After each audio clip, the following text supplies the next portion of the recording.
دختر من بعد از جشن اومده روبروی استادیوم حافظیه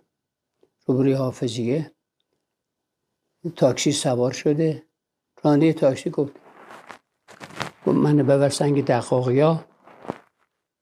خلاصه کشوندتش توی باغی، جلوی باغ نگه داشته. گفت من برم گواهینامه و فلان اینا جا گذاشتم بیار.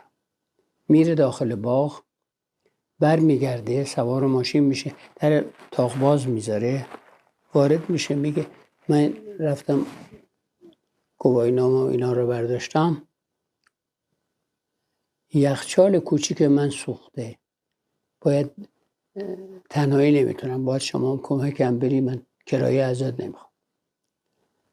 به این بهانه کشونده دختر من داخل اتاق بهم تجاوز کرد. به دختر من تجاوز کرده، الانم خونریزی داره. من قبل از بازجویی گفتم ببرش دکتر، ببرش بیمارستان. بعد پزشک قانونی نوشته بود 1 بار به این دختر تجاوز شده.